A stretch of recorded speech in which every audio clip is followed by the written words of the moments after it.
আল্লাহু আকবার। হাদি হাদি কুমিকে আমিকে হাদি হাদি ইনকিলাব ইনকিলাব জিন্দাবাদ জিন্দাবাদ ইনকিলাব ইনকিলাব জিন্দাবাদ। এদেশে কে আসবে আসুক, যে আসবে যে আসুক, কিন্তু আমরা এই কথা এই লক্ষ মানুষের উপস্থিতিতে বাংলার জমিনে আমরা বলতে চাই, যুবক তোমরাও বলতে হবে যে শহীদ শরীফ উসমান হাদির রক্তের বিচার বাংলার জমিনে হতেই হবে, হতেই হবে, হতেই হবে, হতেই হবে। দাঁড়ায় বলো ইমানদার, বলো যুবক, দাঁড়াও নওজোয়ান, দাঁড়াও নওজোয়ান, বলো ইনশাআল্লাহ।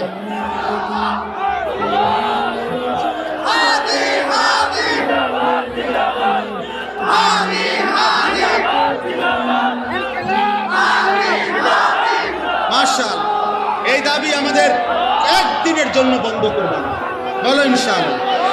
হাদি হত্যার বিচার হইতে হবে এই দেশে।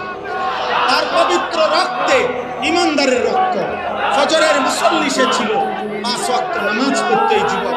আল্লাহর কোরআনের হাফেজ ছিল, রাসূলুল্লাহ সাল্লাল্লাহু আলাইহি ওয়াসাল্লামের হাদিস বিশুদ্ধ পড়ত।